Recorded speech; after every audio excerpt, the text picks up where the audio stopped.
So I'm trying to show that the limit x tending to 4 of square root of x is 2. Yeah. And I kind of believe this. Why do I believe this right off the bat? Because the square root of 4 is 2 if you plug it in. Because the square root of 4 is 2, and I think that the square root function is continuous. Yes. Right? Like Yeah. everything I know about functions says that the kind of pictorially, right? The case looks like this. Right. Okay. So the thought that's driving me, right, is given a little bit of error over here, I bet I can produce a little bit of error over here because I think I can do it on the picture. Does that make sense? Mm-hmm. First things first, always draw a picture. Even if it seems dumb. Okay. So then we're kind of following along with your example, so we're like, all right, so will step 1 let epsilon bigger than 0 be given? And I'm trying to produce a delta, right? And my delta possibly depends on epsilon. So let epsilon greater than 0 be given. Right, so in other words, I don't get to pick the error, somebody else hands me the error. Okay. Okay, so my kind of thought process is I'm starting over here, step 1, getting an epsilon around this side. Okay. Okay, so then what my goal is, right, is to trace that back over and down, and back over, right? Right. And down, and find myself a delta neighborhood, right? Okay, so, and this is not demonstrating what the limit is, but this is how I work through it, right? So the thing I'm going to be able to control, what can I control?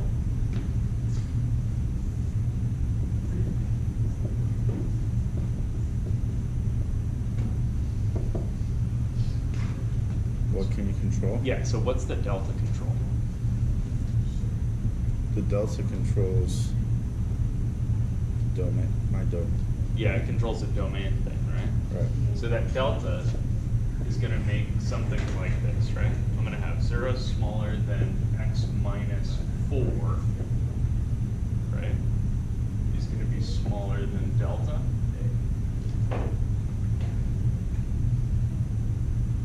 Right. X minus.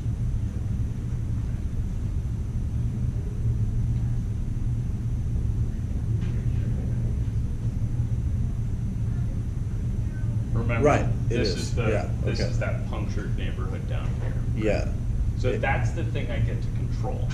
I can move these guys, not those guys.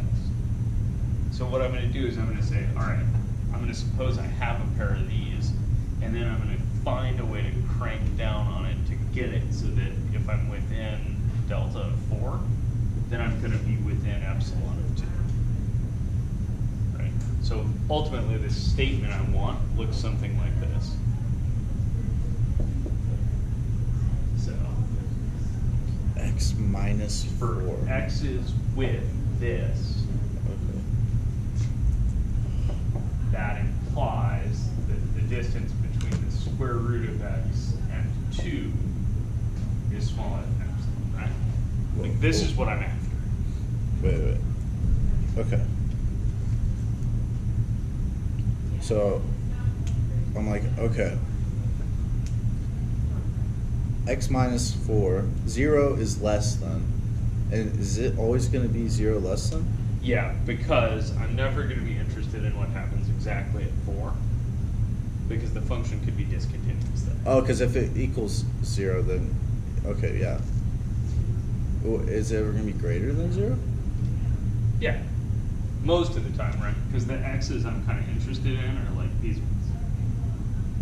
Oh, okay, so that's a portion, but a good enough portion to where I could go with that. I don't have to do, it's redundant to do that and then greater than also. Oh, this? Yeah, this thing is saying, I'm not at 4, Right. but I'm close to 4. Okay. X minus 4. So this is saying the distance from x to 4 Right. has to be bigger than 0, but smaller than delta. Okay. So it has to be within delta, but it Okay. can't be equal to 4. And that equals this my function. The absolute value of my function minus its output. Or yeah, minus L. So this Okay. is, yeah, this thing is made out of f of x and L. Right, so that thing is f of x minus L. Oh, because okay, that's saying the same thing that's saying, but on the range. I'm hoping so. We're hoping. So we're taking like what we know of the domain, what we can control, like you were saying, Yeah. and we're like we can apply some these kind of same thinkings to my range, and let's hope that we get our error. Yep. So I'm going to try to produce a delta in terms of epsilon, so that this thing implies that thing. Okay. But I still don't know what this is. Right. So what I need to do is scrub this sucker out and put in, like, I don't know, epsilon over 8. Oh, this is where he would just use 1. So hang on, because Oh, I'm not there yet. Wait, sorry. Okay. Okay, or 8. Okay, got it. So I'm not sure of that, right? Right. So I need to do a little side analysis here. So the reason I'm kind of walking through this side analysis is, 1, it's been a while since I've done one of these, and 2, this thing's real weird in terms of that thing. See that? Kind of with me? What do you mean? It's weird in terms of that thing.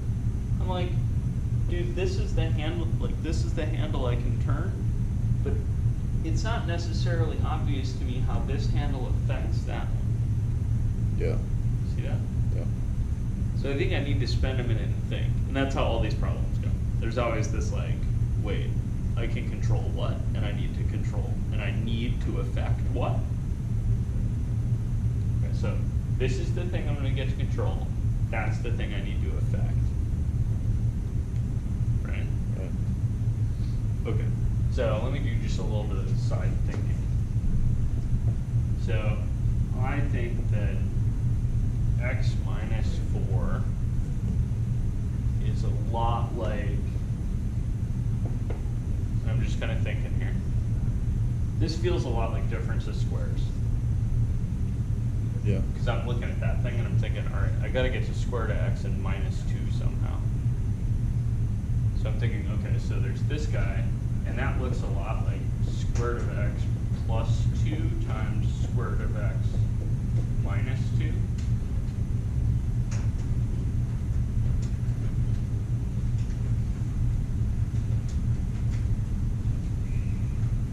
Yeah.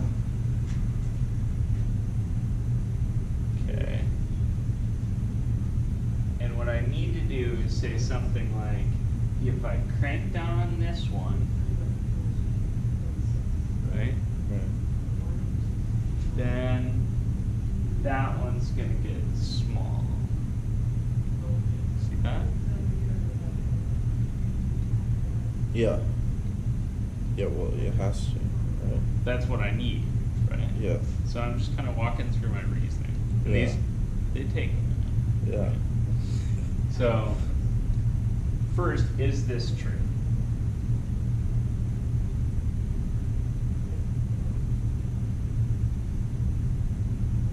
Like if you FOIL that right hand side out, do you get the left? Yeah. Kind of. Yeah. No. Well, can I do it? Yeah. Go for it.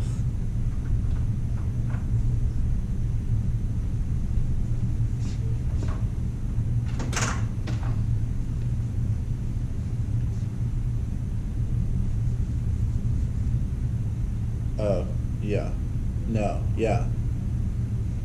Yeah, it does. Yeah.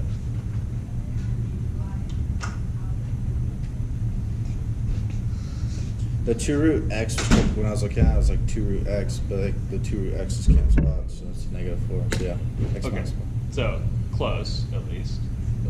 Issue is you get a square root of x squared in this, right? Mm-hmm. So the square root of x is only defined for positive x's, right? All right. Okay, so this is only this is true, but only so long as x is positive. Does that make sense? Yeah. Yeah. Yeah. Kind of with me? Yeah. Well, I thought the square root of x squared was just x. Yeah, that's not true. So the square root of x squared, right? Right. The square root of x, this inner part, is only defined when x is positive, right? Right. Otherwise, it doesn't even make sense. Right. And then when you can't square, doesn't make sense, right? So this is a little bit weird. This is one of those things. The 3 functions, x, square root of x squared, and square root of x squared. The last 2 I said sounded really similar. Yeah. They're square root of x squared, or x squared square rooted. Yeah. Right? Right. So those 3 functions are all the same when x is positive, and they're all different when x is negative. When x is negative, one of them is undefined.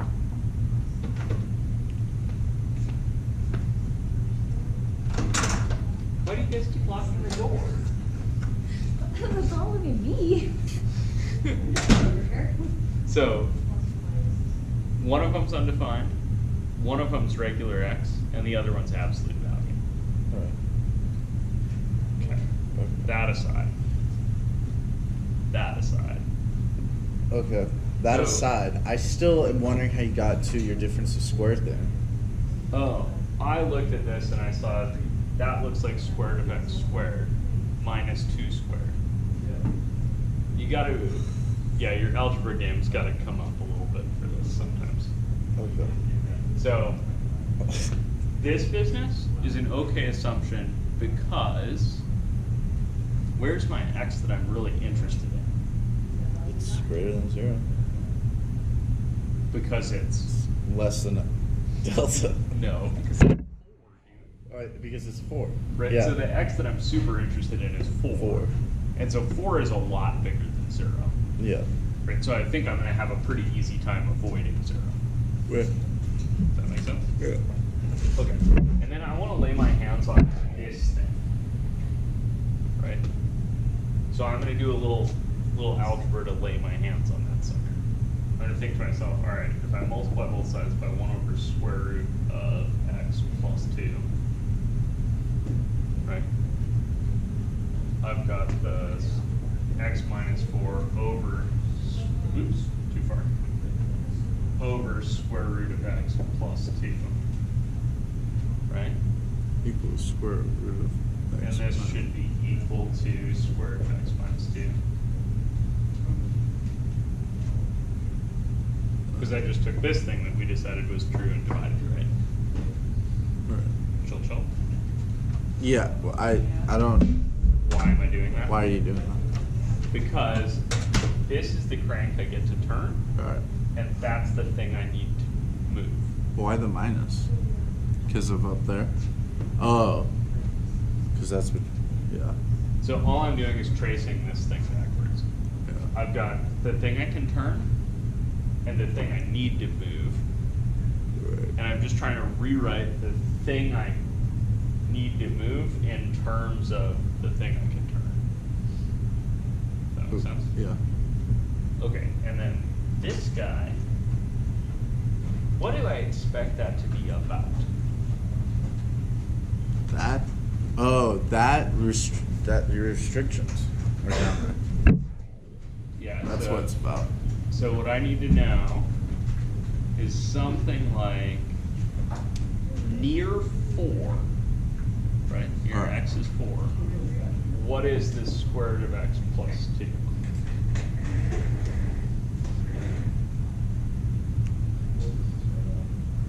Near 4. It could be. Are you asking like what other numbers than 4 can be that be x? All I need is an estimate, bud. So all I need to know is about what size do I expect square root of x plus 2 to be. If x is 4, then square root of x plus 2 should be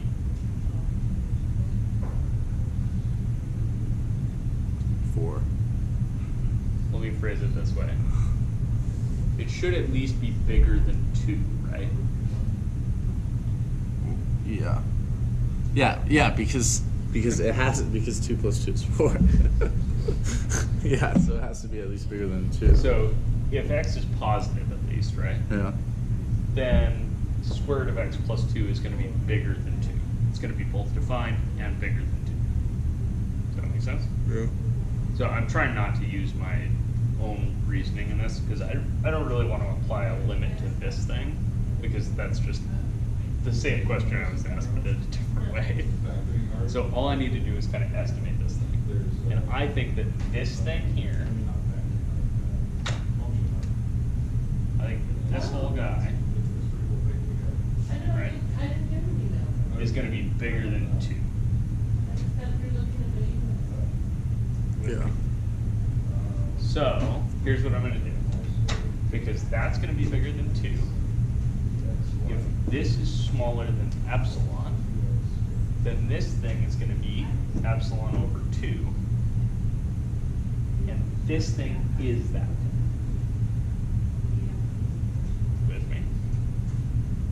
So that thing is bigger than 2, and the top is bigger than epsilon. So I want to do this, right? I want to say this guy, this thing I'm thinking at, right, needs to be smaller than, I need to see, like, out here in epsilon someplace, right? So I'm just thinking to myself, all right, so the bottom's going to be bigger than 2, Mhm. right? Right. So if the top is smaller than epsilon, then the bottom's going to be bigger than 2, and so the whole thing will be smaller than epsilon, because I'll be dividing epsilon by something more than 2. Yes. Does that follow? Why? And it has to be bigger than epsilon because it has to. So remember what I'm trying to do is I'm trying to turn a crank on this, Right. right? Right. And so I'm trying to say this. I'm trying to say,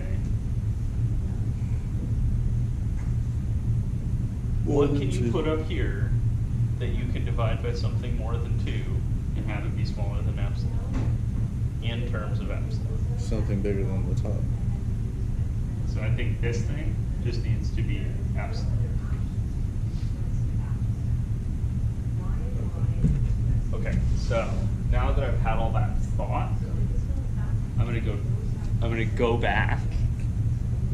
Right? Okay, and the place I need to go back to is right here. Okay. Okay. Okay, so I'm gonna redo this whole line of reasoning, but I'm gonna go back to right here. And I wouldn't recommend erasing this. It's a shit idea. But I just need the board space. Okay, so I thought, What? and none of that shit's worth anything anymore. So after you've thought, right, that's all garbage that goes on the side. The thing that you produced is this thing. So the thing you produced is, let delta be epsilon. Because it has to divide. Because if I divide epsilon by something bigger than 2, Then it works. then it works. Works. So now this part is just show that it works. So you thought, right, found a delta, and now what you're going to do is you're going to go back to the beginning and you're going to show that that delta works. Okay. So I'm going to say let delta be epsilon, and assume x is bigger than 0. Why is that a reasonable assumption? X is 4. Because I'm approaching x is 4. I'm approaching X is 4. Right. So really what I should be doing here, if you wanted the most right answer, the most right answer would be let delta be the minimum, right, of epsilon and 4.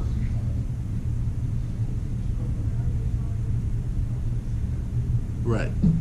But, like, dude, if you have an error over here, we're talking error, not 4. Yeah. Right? Yeah. So it's kind of a reasonable assumption to assume that your epsilon is smaller than, say, 1. So you might even just do this, just to be totally safe. Be like, all right, we'll just assume that delta is the minimum between epsilon and 1. And I think that's the right answer.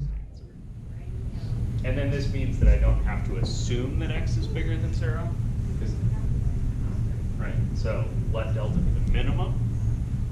It says then x is bigger than 0. Right? Does that make sense? Yeah. Okay, so in this, let delta be epsilon and assume x is bigger than 0. Then I'm really saying, right? So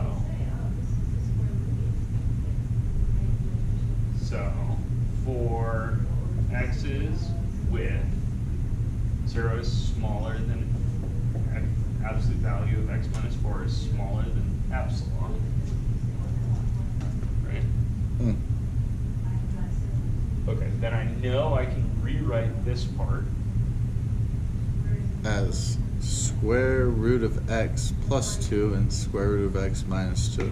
So 0 is smaller than the absolute value of the square root of x plus 2 times the square root of x minus 2. Can I just write square root of x minus 2 since what you wrote up there equal? No, it doesn't. Never mind. I'm talking gibberish. Sorry. Okay, so right now I'm rolling here. Yeah. And then I'm going to say, all right, so I'm going to multiply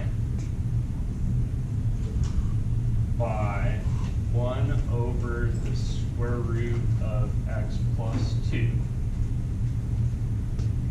in absolute value. Oh, are you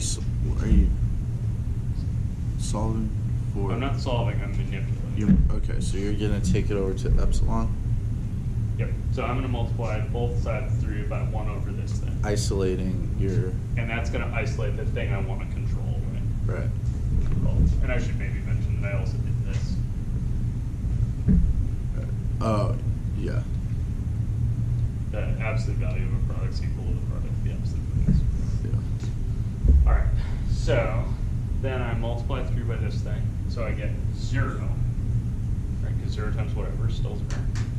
In the middle, these guys cancel. Right. Square root of x minus So I have absolute the absolute value of the square root of x minus 2 less than is less than epsilon over the square root of x plus 2. absolute. Right? Right. And then this is where I say, and since x is bigger than 0, the bottom here is bigger than 2. And so this thing is smaller than epsilon over 2.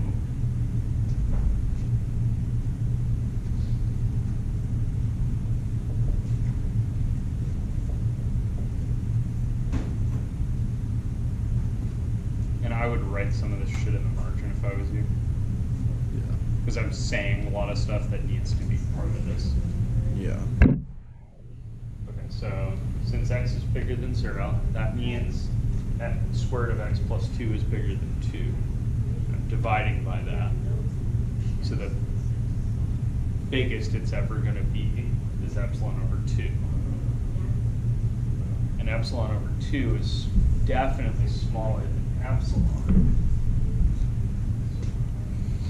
Yeah. Yeah. That means that I am done. Done? Done. Done. Done. What? So we proved it. Yes. We proved. So we proved that the limit x tending to 4 of square root of x is 2. And what we found out is that you can take the little epsilon neighborhood over here, and you can just take that same error and use it over here.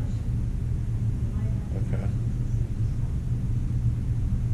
But what's delta?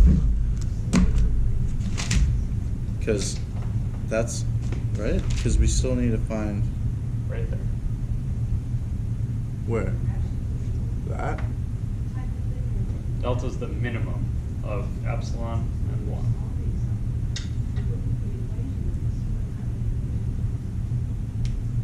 He wants like numbers.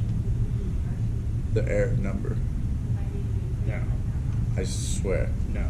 Because he'll set it less than 1, and then he'll solve for both cases. And then we get like both our numbers, and then we go with the smaller one, and then So given an actual error, you can do that. In this case, this is a general proof where I'm not given an actual error. So a lot of the problems in the book Yeah. have an actual, like they give you an actual error and you have to produce an epsilon, or they give you a specific epsilon. oh yeah, if And this epsilon is- equals find delta. Yeah. So if epsilon is 0.5, Right. then I can use 0.5. If epsilon is 2, then I have to use 1. According to my logic. I changed that logic a little bit partway through. I picked 1 instead of 4 because 4 was weirding me out. 4 would, any number strictly smaller than 4 would work. So if I was given an epsilon for this problem, 0.5, You can just use 0.5. and what would I do? Where would I put that in? Is that a whole nother thing? So really what you're doing, right, is remember